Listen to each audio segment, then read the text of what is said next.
Friday. I am Aaron Tomlinson, and he is. I'm Derrick Day. Did y'all miss us? Right, we weren't on last week. No, we had technical difficulties and actually, just to be fully transparent, we had technical difficulties just before we started tonight.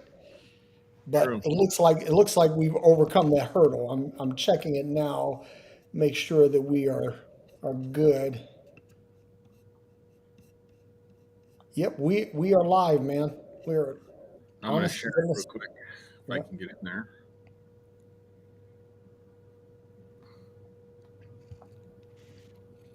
So, what are you drinking tonight, Derek? Well, Aaron, I am drinking a Merlot called Educated Guess. All right. And I thought that that was a perfect wine or drink for Phreology Friday, because we do a lot of hypothesizing here. Yes, we do. Yes, we do. And for those of you that don't know, a hypothesis is really a fancy word for an educated guess. Yeah. What are you drinking, man? So, it's been hot here, and we went out for lunch today, and I had a sangria, and I thought, man, I'm craving that. So, I went and bought some pre-made Okay, sangria, and I added just a little bit of brandy to make it a little more effective. yeah, make it a little bit more hair chested. So the subject for tonight, um, yeah, go ahead and I'm gonna I'm You gonna I'm gonna kick it over your way. Yeah, so our subject tonight, stuff we've talked about in the past or we've hit on in other episodes, Yep. but I'm going to talk about living your dream tonight. And what are some practical things that we can do to maybe, first of all, discover our dream and to Ooh, practical steps we can take to live our dream. So I have a theory about this. So I'll lay this out and then I'll kick it over to you. cool. But I think somewhere along the way in life, life can be brutal. There's so many things in life that you cannot control. There's so much that comes at us that is just completely 100% beyond our ability to manage sometimes, much less control and make line up. And it's really unrealistic to think that we can just take all of the factors and all the things that we can't control and custom design the perfect life for us, right? Right. And so, invariably along the way, we're going to meet with lots of disappointments in life.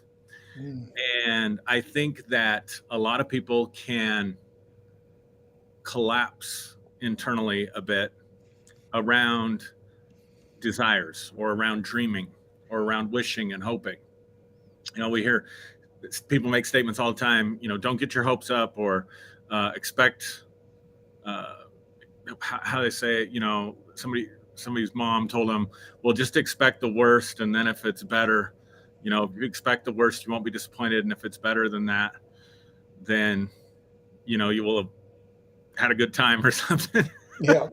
But my point is, I think we start saying no to life after we've been kicked around a little bit, Mm, and it's mm, very easy to. I know I've done this where I've retreated, collapsed a little bit, um, got a little gun shy, a little bit of the paralysis by analysis, and pretty soon it's easy to shut that part off, that desire part, that dream part, that hoping part.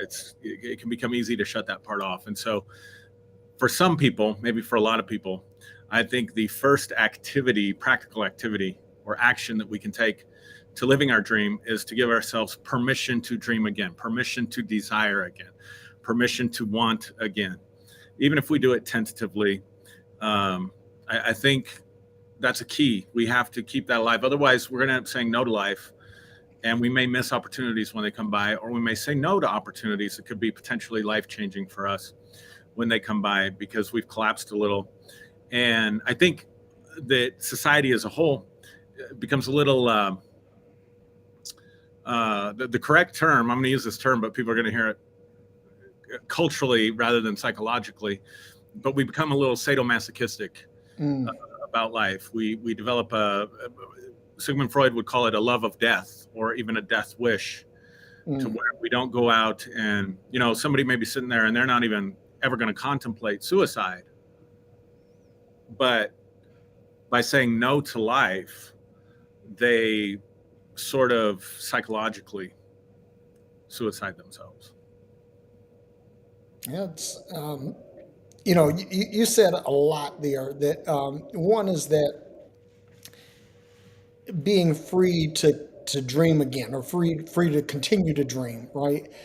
And we talk about some things that are, dream killers, right? In other words, something is so bad that it numbs you from the ability to dream anymore. And what I want to say is that there's going to be people out here listening tonight that they may feel like they've encountered a dream killer, that something happened in their life that says, okay, there's no hope, there's no possibility for, for any future goodness. And I want to start off by saying that's wrong. That there is always the ability to dream. And you said something else too, is identifying what is our dream. Because I think that a lot of people go through life without ever really crystallizing what their dream really is.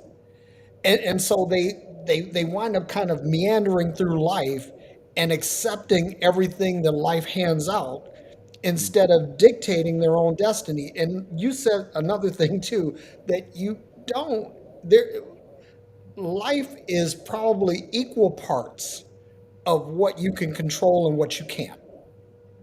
I mean, when you really break it down statistically, and maybe more what you can't control, but you have complete control over how you respond to it. But at the end of the day, you have to make up your mind that situations and circumstances, that adversity and challenges do not deaden your dream.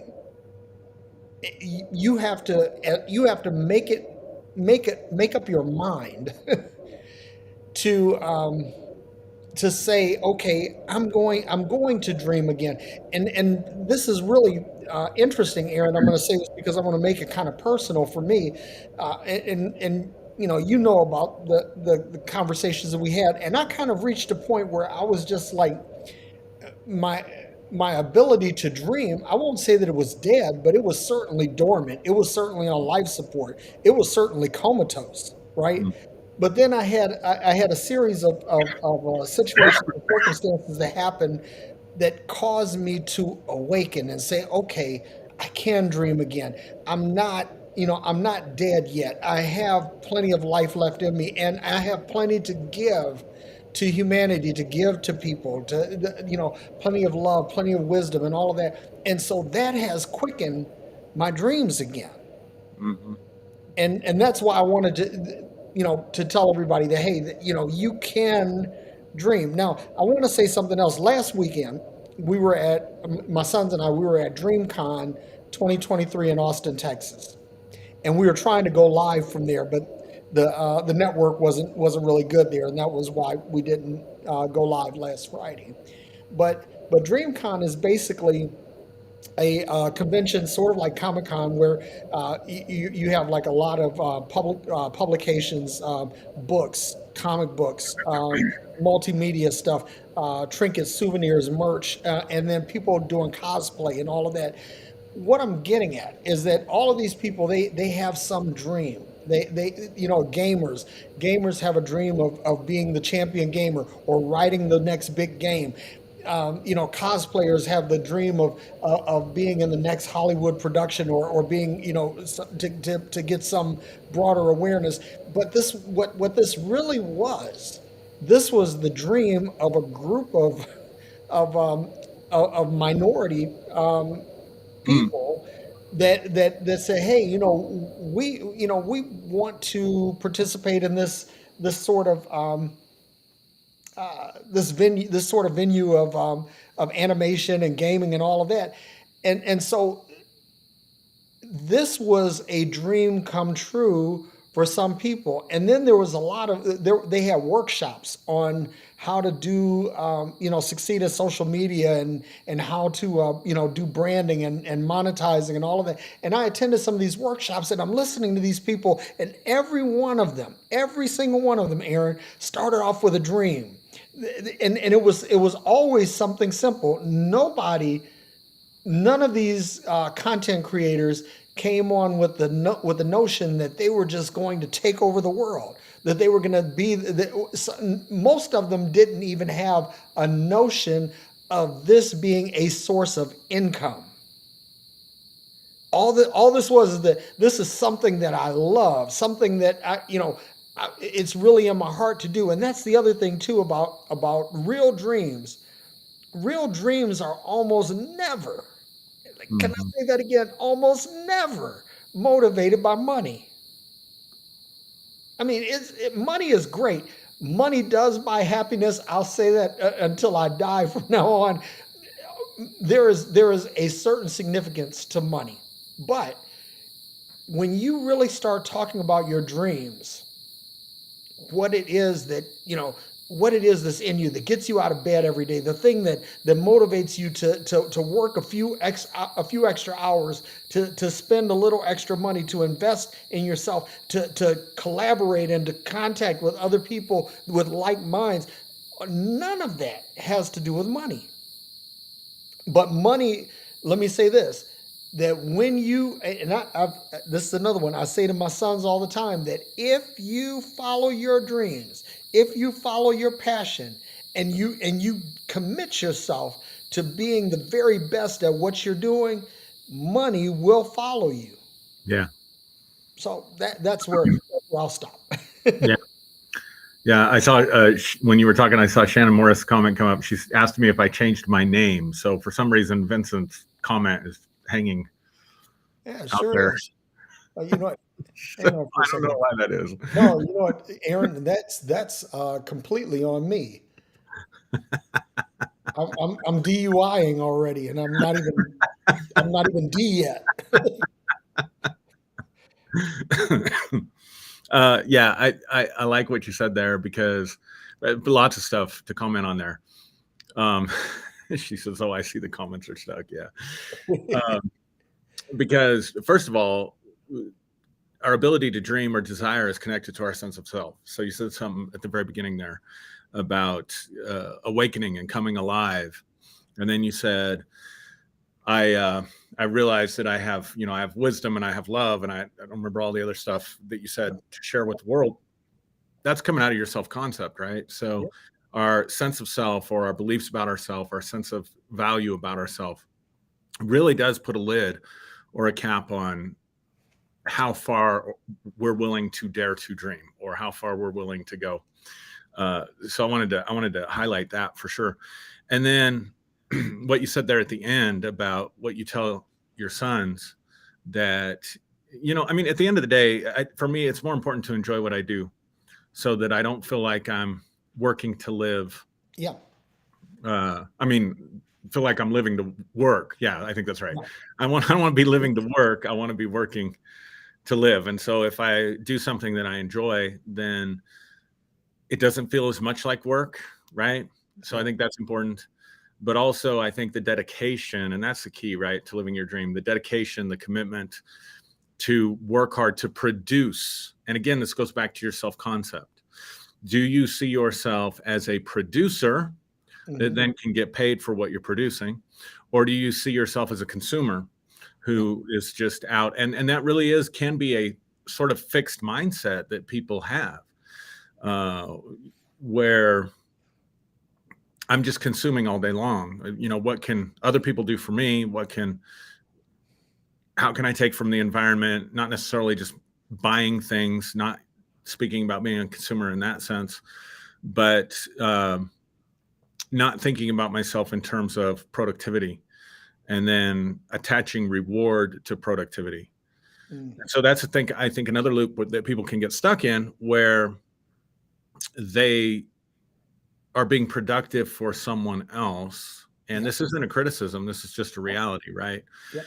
If I'm going to work and constantly having to produce, especially in an arena that I don't enjoy, and then other people are reaping more reward than I am, right?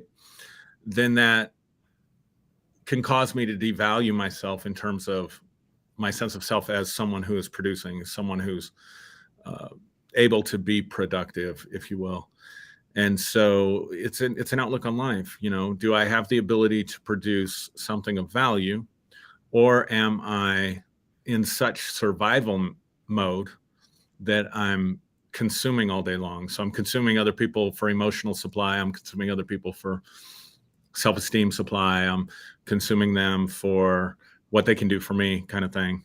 Yep. And that's all a byproduct of not having a stable, solid sense of self as a producer. And that brings up something really interesting. Like in the past 2 years, there's been a term that's been floated about in the media, floated about on the internet, floated about in political and social circles, the supply chain. Yeah. The supply chain. How does stuff get from here to there? And so there was a problem with people being able to buy consumer goods because the supply chain was suffering interruptions that meant that raw materials couldn't get to the manufacturers to produce the finished goods. Right. But I want to kind of I want to utilize that in terms of ourselves, right? Because I want everybody to think of themselves on a continuum of producer and consumer. Yeah. I like that. Because even if you're a mad producer, you know, let's say, uh, let's say you're Pharrell Williams. Let's pick somebody, Pharrell, because Pharrell produces everybody, right? So Pharrell is constantly, writing songs, writing beats, all of these things that other artists are consuming, right? But where is he getting his raw material from? He's listening to nature sounds. He's listening to traffic sounds. He's listening to automation sounds or manufacturing sounds. And so he's like, oh man, that would if I could work that in, this would be a dope beat, right? In other words, nobody spends something from nothing. Everything comes from something, Yeah. right? Good point. I like it. So the thing is that if we think of ourselves as producers and we think of ourselves solely as producers, then I think we do ourselves a disservice, and we do a disservice to others around us because we think that we're producing and we forget that we're actually consuming too, Yeah. It's a good right? point. And then the other thing too is like when you think of like say a washing machine or a refrigerator, these what we call these finished goods, durable goods, right? But within those devices, in a washing machine, you have a motor, in a refrigerator, you have a compressor, right? Mm. You have condensers, you have filters, and all of these things. And so we think of these things as raw materials, but they're not really raw materials. That to the people who are producing those things, they are finished goods. That's the end of the manufacturing cycle for them. Now, this thing, in order to reach its full potential, it has to be included in another device, a higher device that consumes many more devices. What am I getting at? That all of us we are all consumers, Mm-hmm. and we're all producers. And even when you feel like you're not a producer, you might be the muse or the inspiration for someone who is, Mm-hmm. which makes you a producer. It Right. makes you a producer by default, right? So, there are things that you do by commission and things you do by omission, right? And Mm-hmm. and that's kind of how this whole continuum works. But what I want to share with everybody is, when we dream, we often dream from the standpoint of being a producer. Right. That I have this amazing product or service that I'm going to share with the world, and it's going to be fantastic. It's going to change lives. Great. But what goes into the supply chain for your dream? Mm, What goes into, in what is the raw material that you use to construct your dream that produces some output for you?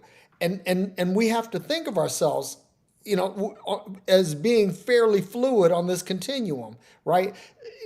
And this is, again, like, you were talking about having, hard and fast uh, thought positions.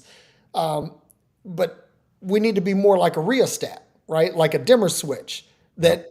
that it has an infinite number of positions along on a particular continuum, and every one of them is slightly different. So the thing that I want to say is that when you're dreaming, don't confine yourself to being a producer. Don't think of yourself as solely a producer. That even when you are a mad producer, even when you could be I don't know, like Justin Timberlake, for crying out loud. I mean, anybody. You can be Steven Spielberg or Stephen King. These guys, they're producing huge bodies of work, but there's something that is serving them, that is influencing them, that feeds them to feed the rest of us. Hmm. Yeah, I love what you did there with that. And I couldn't agree more. And that leads me, I guess, to my thought off of that would be how important relationships are in this Ooh, process. man.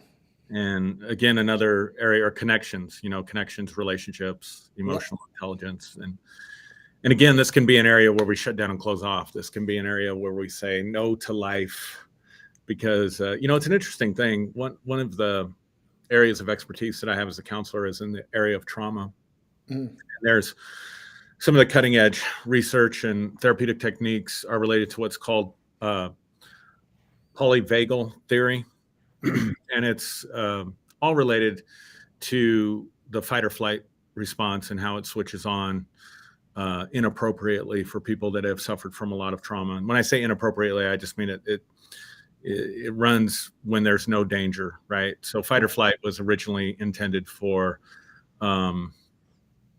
there's the tiger chasing me, or Yeah. there's the opposing humans coming to threaten my safety or steal my source of food supply or whatever the case may be. But in the modern world, our fight or flight switch gets turned on a lot, even when there's no real danger in front of us. And so what they've discovered with this is that your vagus nerve, which it's the biggest nerve in the body, runs from your brainstem to your heart, regulates all of your autonomic, well, actually not just to your heart, it runs into your digestive system as well, but it regulates all of the autonomic processes, all the automatic processes like your heartbeat, breathing, digestion, and your fight or flight response, because it's connected to survival, right? But what they're finding out with the vagus nerve is that if it's constantly activating, you lose the ability to recognize empathy or connection when it's in your presence. Mm. Wow. So this makes a lot of sense, because if you're in that anxious state, if you're in that sort of fearful state, that uneasy state, or a state of hyper alert, when there's no tiger chasing you and there's nobody beating down your door to invade your house and take your stuff, then what happens is you are living in a false sense of reality already. Now, it's not your fault. I don't want anybody to take any shame from this at all, but just to raise awareness, you're living in a false sense of reality. And so what happens then is, when you are around people who want to help you, who are for you, or who want to connect with you, you can possibly lose the ability in sort of your facial recognition software, if you will, to recognize empathy when it's present and mistake it for Wow. hostility. And so that's why people can get into interactions. I was telling you one about that I had recently, where this person, I had nothing but empathy for them. Yep. And they just completely attacked me out of the blue. So that tells me, in this person's system, there's something wrong with their vagus nerve. Mm, Um, but then the flip side of that is, how many times have I misread a situation, or not read the room, or not read the person accurately, and either retreated from them. And this is where spiritual people get in trouble. Well, I know because it's my intuition, and my intuition is always right. That ain't your intuition, man. That's your vagus nerve all jacked up. yeah, Like, I feel stuff. I know they're being nice to me, but I feel something. Something doesn't feel right about that person. right. Now, I don't want to discount intuition. Anybody that knows me knows I don't want No, to. I'm a champion for intuition. yeah. But we can mistake. Not everything that you feel inside of you is intuition and is accurate. And so, particularly if you have experienced a lot of rejection or trauma, particularly early in childhood, you can be walking around with a hyperactive vagus nerve. Or the way I like to explain it to clients is, somebody's constantly setting off false fire alarms, and everybody's exiting the building internally or freaking out because the fire alarm's going off when there really isn't a fire in front of you. Yeah. And so this idea of the supply chain, I mean, I'd never seen that before. And that's so accurate, that to describe how life works, really. So we have to be sure that we're plugged into the supply chain, and we can't be plugged into the supply chain if we are shut down mentally and emotionally around people, because we're not reading the room correctly, or we've said no. Part of saying no to life, which I was talking about earlier, instead of saying yes to life, we've closed ourselves off from people because we feel like we've been hurt so many times. We just don't want to put ourselves out there again. And I'm not just saying this because I read it in a book.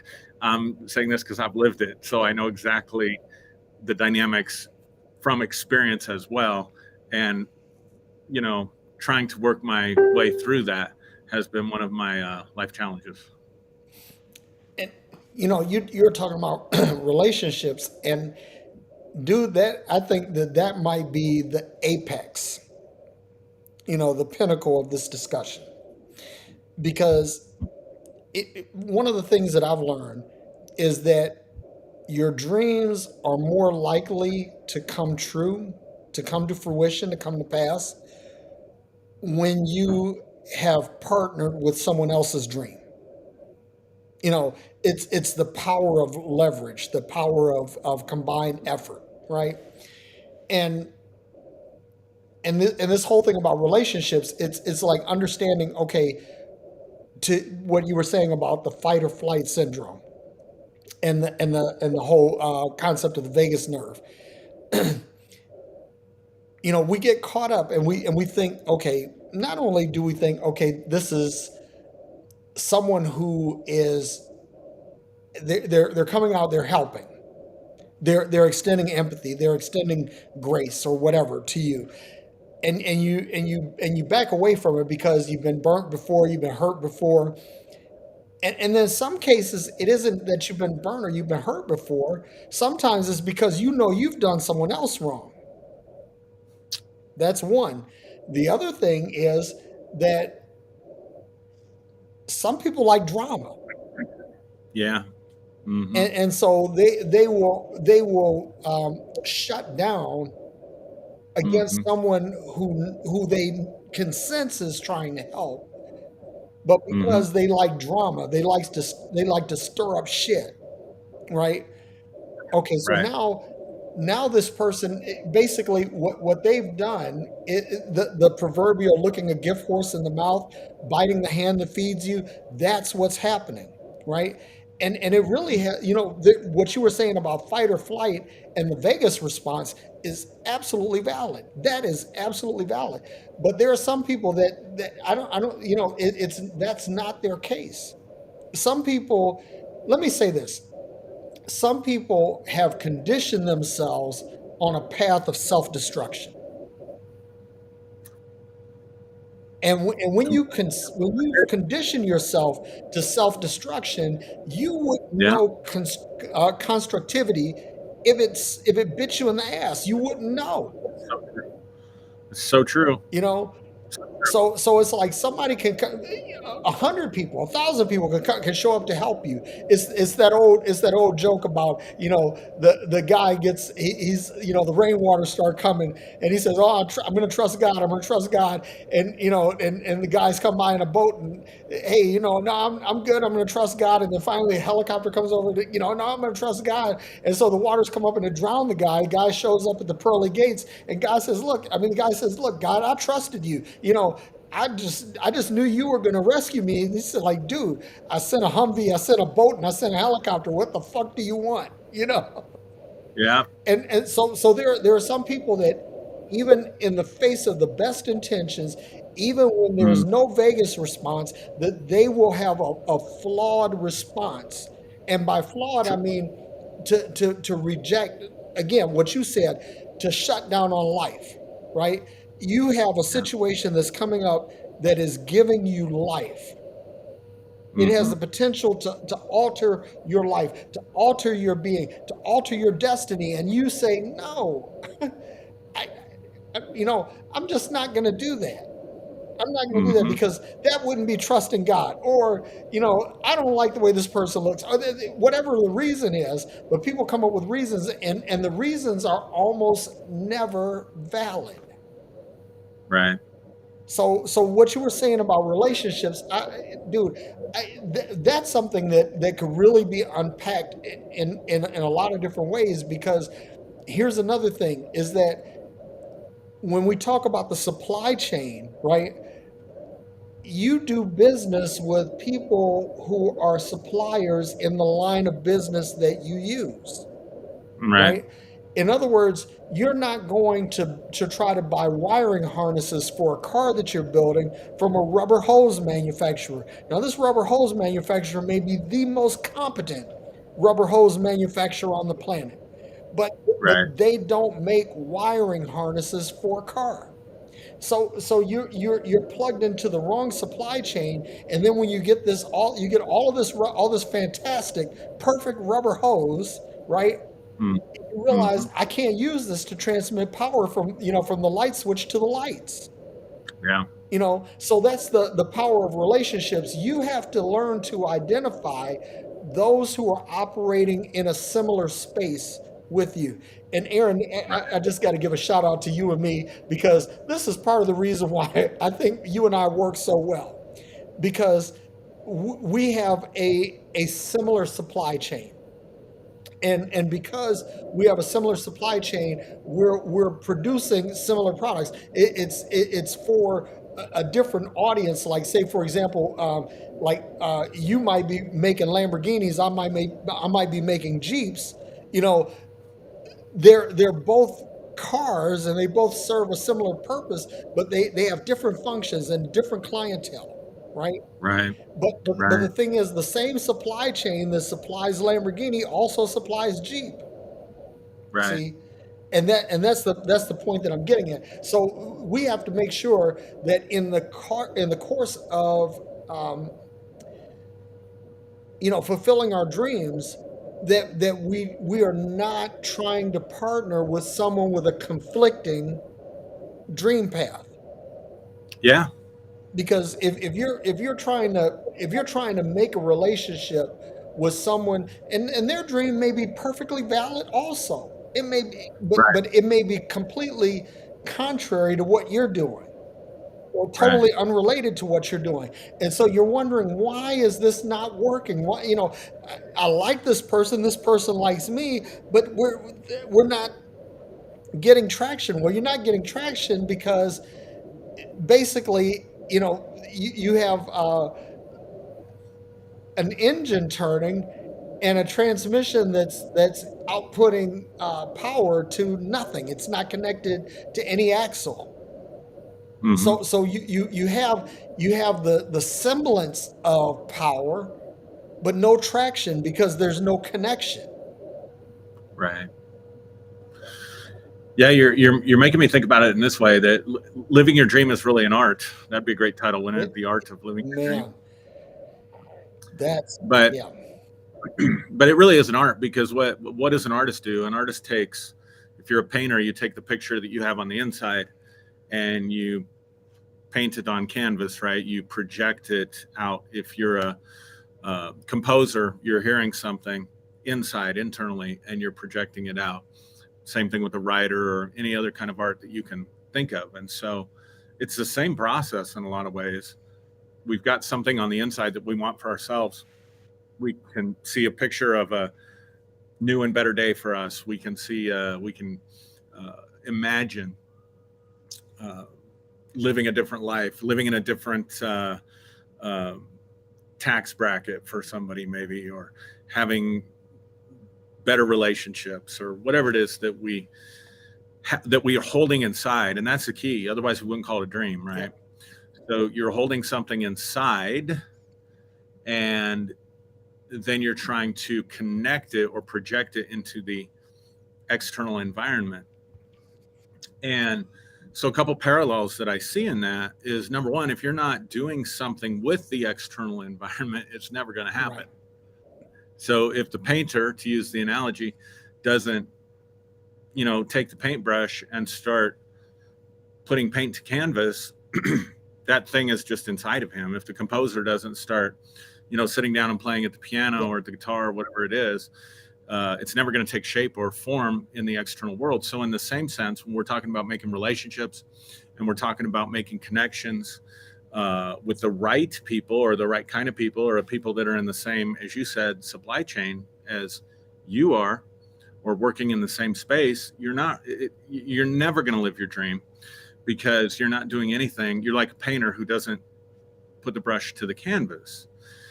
And so the question becomes, how do we practically begin to take steps to make our dream, what we're seeing on the inside, become a reality? So that's the first parallel. And the second one I'll keep short, but no artist or painter just, very rarely sits down and just immediately paints a masterpiece. I mean, you've written a book or two or three or four or however many it's been, right? Yeah. And how many rewrites and edits do you go through before you're ready to send it to the publisher, Yeah. right? And you don't just write a rough draft and it's perfect and send it out. And so I think we approach living our dream in that same kind of unrealistic fashion, to think, I heard a conversation on the radio today, talk radio, about Bob Ross. And I never really watched Bob Ross. It was just not my thing. But they would talk about how he would have this canvas and he'd say, "What do you think about putting a tree right here?" And one of the guys says, I'd be like, "You're going to mess it up if you put a tree right there." And so, as with any work of art, it's an evolving process. And so I think that we expect, the first time we get rejection, or the first time we hit a misstep, the first time we have that disappointment, it's very easy for us to retreat back into that space that I was talking about, of just, disconnecting and saying no to life. So, I used to teach this back when I was preaching, and I've used it in a leadership context also, that there are basically two kinds of people in the world, right? Artists and mechanics, right? The artist mm-hmm, sees the beauty in everything. Even artists can look at broken pieces of something and see the mm-hmm, beauty in the brokenness. The mechanic, on the other hand, sees for the mechanic is everything is a nail to the mechanic, mm-hmm, and the mechanic is the hammer, right? The mechanic wants to fix everything, and so I did this exercise with people, with members of our church, where to identify whether you're an artist or a mechanic, right? mm-hmm, And it's important to understand that, because what you want to, this has a lot to do with manifestation of dreams, right? Because mm-hmm, if the foundation of your dream is to see a problem and fix it, mm-hmm, right? So that is your primary objective. mm-hmm, But you have to allow some latitude in yourself to see the beauty in things, and mm-hmm, understand that there are some things that don't need fixing. They may not be perfect, but they don't need fixing. They work just the way they are. And so, having people figure out whether they are artists or mechanics, and then that helps you to understand, if I'm an artist, where can I apply some structure, some uh, where some engineering? And Mm-hmm. if I'm a mechanic, can I see the beauty in things? And this is another thing. I'm gonna use a car analogy, right? That Enzo Ferrari, a lot of people don't know that he was the engineer for Alfa Romeo for years before he started his own company. And the engines that he built, they were mechanically, ahead of their time. But everybody who understood mechanics saw them as works of art. Mm. These small Wow. displacement engines that had technology that the rest of the world didn't catch up with until the 80s. He was doing like dual overhead cams and four valve per cylinder engines and crazy carburation and fuel injection. He was doing this all before anybody else was doing it. Well, the thing that people missed about Enzo Ferrari is that while he was certainly an engineer, he was certainly a mechanic's mechanic. He was an artist. There was something, and and this is another thing too. There's this what they call the signature Ferrari sound. And whether you get a V8 Ferrari or a V12 Ferrari or a flat 12 Ferrari, there is a signature sound that these cars make. Mm. And that signature sound is artistry. It's like the engineers apply their auditory faculties to catch the sound because the sound matters, right? So Mm-hmm. again, when we talk about dreams, it's like, okay, am I is my dream to fix something? And if my dream is to fix something, do I want to apply some artistry, some beauty to this? Do I want to do I want to accentuate something to solve the problem, or do I want to remove something to solve the Mm-hmm. problem? There has to be some creativity, and that's the other thing about dreams. Dreams by nature are creative, you know. But again, this goes back to what we were saying about the supply chain: is that yes, dreams are creative, but what makes a dream come true is the supply chain that supports the creativity, that Mm-hmm. supports the engineering, that supports it there. You have to, and I feel like I feel like a broken record right now, but you really have to get this whole relationship thing right in order to make sure. And one more thing, Aaron, I got to share this real quick, right? Because I'm getting into my inner geek here. But there's a Japanese word called kanban. Okay. And Kanban is just in time manufacturing, right? In other words, it used to be like American car companies would manufacture a whole bunch of parts, fenders, doors, whatever, and they would sit out in the sun, they'd sit out in the weather, they'd get rusted and whatever, right? And so what would happen invariably is that when it was time to fix these parts to a car, they didn't fit right, or they were Mm-hmm. defective, they had rusted, they lost some of their structural integrity, whatever, right? The Japanese said, no, what we're going to do is we're going to say, okay, we're going to build this number of cars at this time. And so we're sending notice to our suppliers that we need this number of doors, fenders, lights, switches at this time. And Mm-hmm. so in the Japanese model, parts showed up exactly when they were needed, Wow. not a moment before. Wow. See, and that's the other thing too, is that you got to be careful about your supply chain so that they're not just stacking up shit in your store yard Mm. while you're waiting to to produce whatever it is that whatever's in your heart to produce.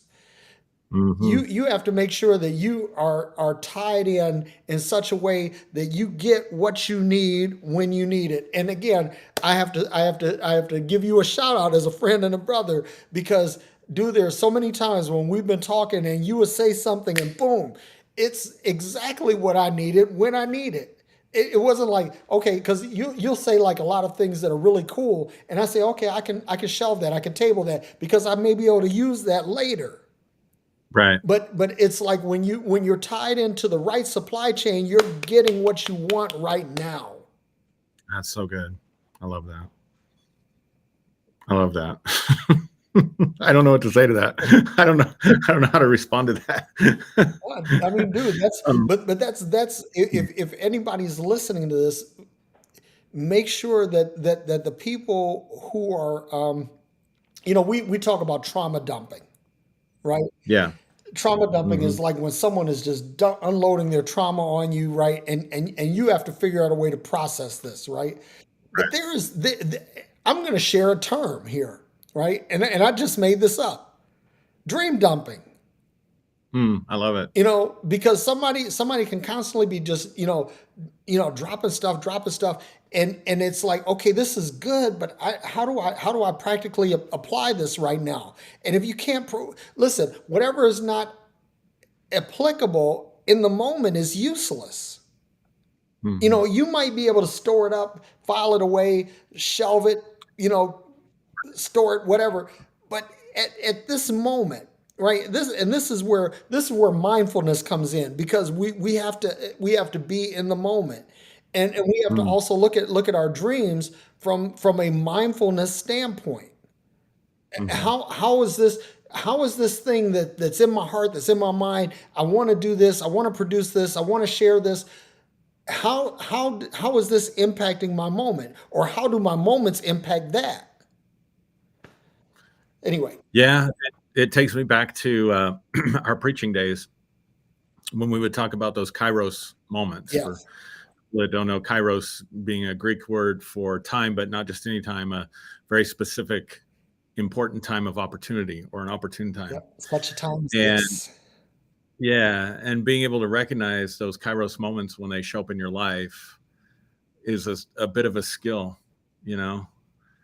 And that's what you're talking about right now. You're talking about with the manufacturing parts being made and stuff coming at just the right time, but being able to recognize it, right? I think Yeah, that's so key. Like, how many times do we or other people miss those moments and those opportunities when they present themselves? Because again, we're operating from a less than stellar self concept, or we're operating from a place of fear and anxiety, or we're operating from a place of just not even allowing ourselves to put anything out there to dream. I'm reminded of a quote that I think it was Thomas Jefferson, if I can utter his name on this program, I like Tom. who said, a lot of people miss opportunity because it shows up on your doorstep wearing overalls and looking like Yep. work. And so sometimes, things come in packages we don't necessarily like. I didn't always like the wrapping paper that my Christmas presents showed up in. And lots of times I'd open those Christmas presents and like what was on the Let, inside, let me let me associate that back with what you said earlier, right? That empathy shows up, that concern shows up, that help shows up, and you dismiss it. Yeah. It could be a Vegas response, it could be a fight or flight response, or it could be that well, you like drama and you're self-destructive response. Yeah. Yeah. And you're right. There are people that just, they want to self destruct. And there is a certain personality type that will self sabotage and then gains some kind of narcissistic supply by being the victim and Hmm. talking about how nothing ever works for them, or people don't ever treat them right, or I look at all that I gave to this person and all I did for this person and they just turned on me. But yet you set up the situation that cr- created the situation that caused them to quote unquote turn on you, because you need that for some reason. And so, yeah, I mean, there's all different types of angles that you can take with this topic, and there's so many different types of people in the world. And so I guess to kind of bring it back a little bit, to bring it back around a little bit, to at least my initial thoughts on it, was living your dream starts with saying yes to your desires. Yep. And it starts with saying yes to life, even when life is disappointing, or even when life is difficult, or even when you have setbacks, or even when Bob Ross decides to put a tree in that oil painting where you don't think he should. You just keep saying yes. You don't turn the channel. You keep at it, and you keep at it, and you keep at it. Let's put a beautiful bird there. That's what Bob Ross. Oh, we're not. It's not a mistake. We'll just put a bird there, and this is the other thing too, is that giving yourself a license to live, Love that. giving yourself a license to dream, to say, and I have to say this is my own testimony, because I had got to the point where I just felt like I was just dying inside, because it seemed like no one, I mean, let me almost say no one, that there were very important people in my life that didn't seem to care about what I thought, or what I dreamed, or what I believed, or anything like that. And so I had I had some people come into my life recently that told me to rethink that. That your dreams are awesome. That Hmm. that where you're going is great. That you don't need a lot of the things you thought you needed. Um, that they gave me inspiration. They gave me life. And so again, I can't stress, I can't overemphasize the importance of relationship in this, because people around you are either you first of all, you have to give yourself a license to live, a license to dream, that in spite of all of the problems, the difficulties, the obstacles that come your way, that you have to give yourself a license to dream in spite of that. And this is, and like Sir Mix-a-Lot says, I like big butts and I cannot lie. But you have to make sure that the people in your life are giving life to your dreams. Hmm. That you don't want anybody coming into your life that is speaking negatively about your dreams, that is speaking contrary to your dreams, because here's the thing: some people will try to tell you, well, I'm just trying to keep you grounded. No, I don't need any. Life will keep you grounded. Life will keep your feet on the ground when you think you're about to rise above it. You don't need anybody to do that.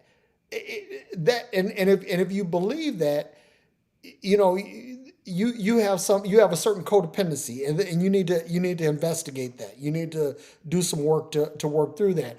But make sure that the people who are around you, that even if they're not invested in your dreams, that they believe in you enough Yeah.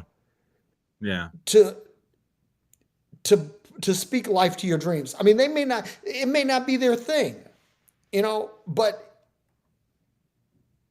and for everyone else that's listening, the people that you're associated with, don't be a dream killer. Don't be a Right. dream killer. Right. If you can't speak life to someone, let silence be your default mode. Mm. That's good right there. You should put that one in the comments. If you can't speak life to someone, let silence be your default code. I like that a lot. I don't always practice it, but I like it. It's a good ideal to have. It's a good goal. I'm trying to get this typed up in here. Yeah. Yeah, maybe we can look at some of the comments Yeah. here. Let's see.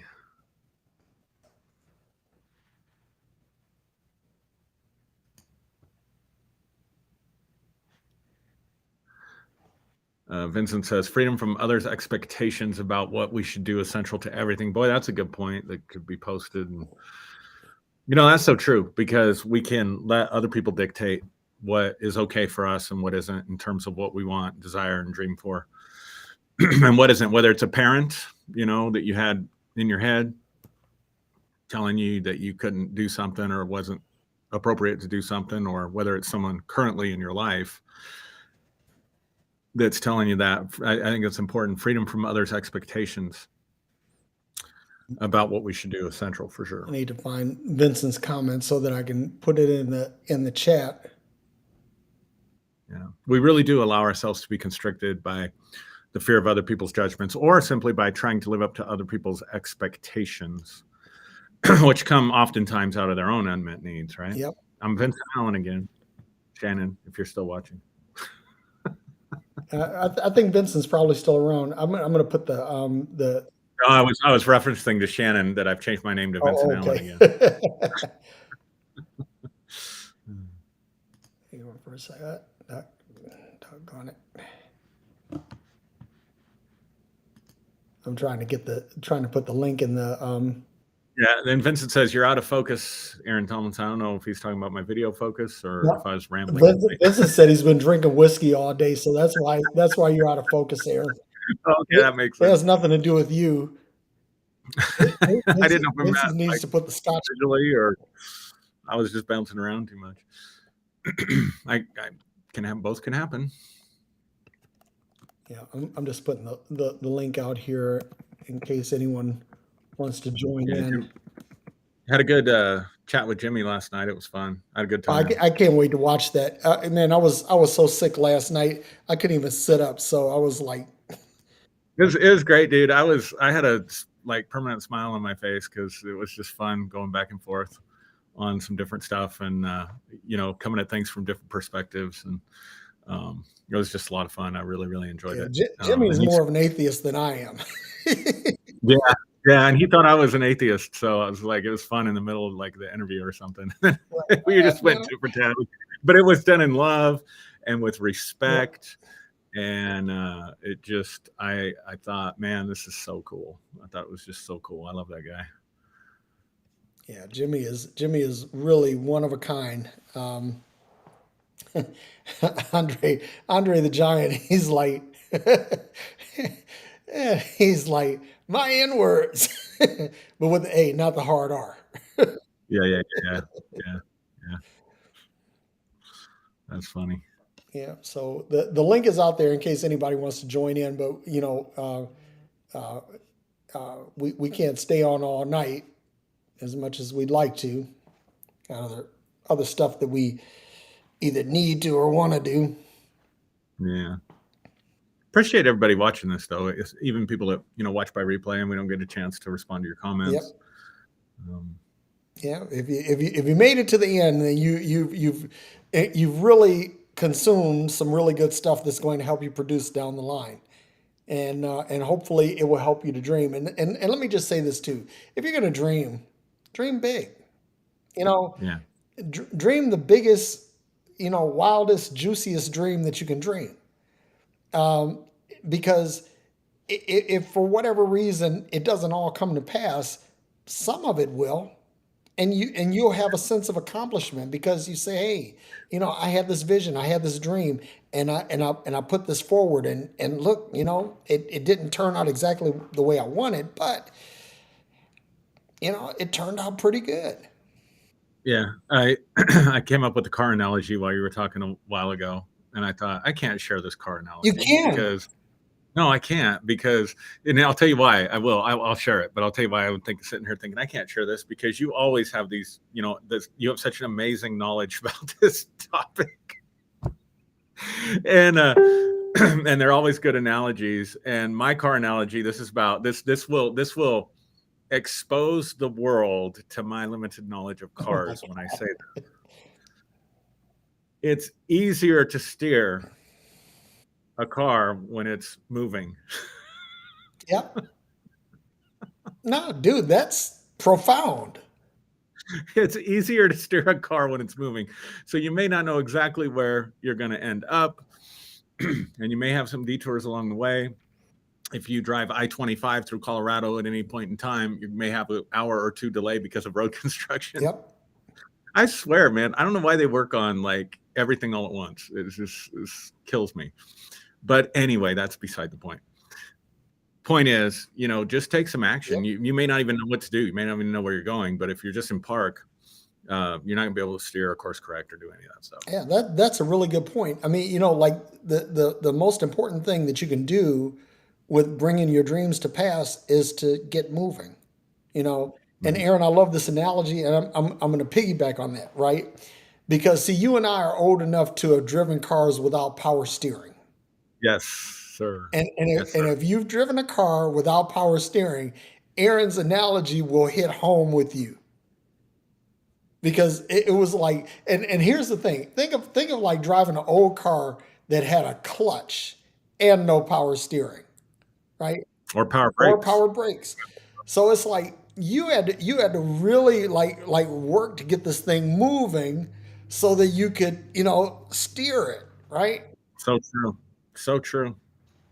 And the funny thing about the non-power brakes is that they got more friction with use when they got warmed up. So you had to get moving. You had to do a few warm stops before you really got going, so that if you had to do a hot stop, your brakes would be able to handle it. So your Yeah. analogy is like just spot on. Reminds me of my dad's 1973 flatbed Chevy pickup truck that uh, that I had to learn to drive on. And then when we lost everything, that was the only thing we could keep. So I'm like going to dates, like picking up my date. Of course, I lived in the country, so it was no big deal. But showing up in this like 1973 flatbed Chevy pickup truck with the 4 speed and no power brakes, no power steering. you had to work. Man, You had to work to go on that date. I had a 1956 Ford F1 pickup with a inline six-cylinder with a one-barrel carburetor. It had a three on the tree transmission with no Oh, synchros. So that meant you had I to know. know how to granny shift, right? Basically double clutching between gears and matching the revs Mhm. because otherwise you crunch the gears.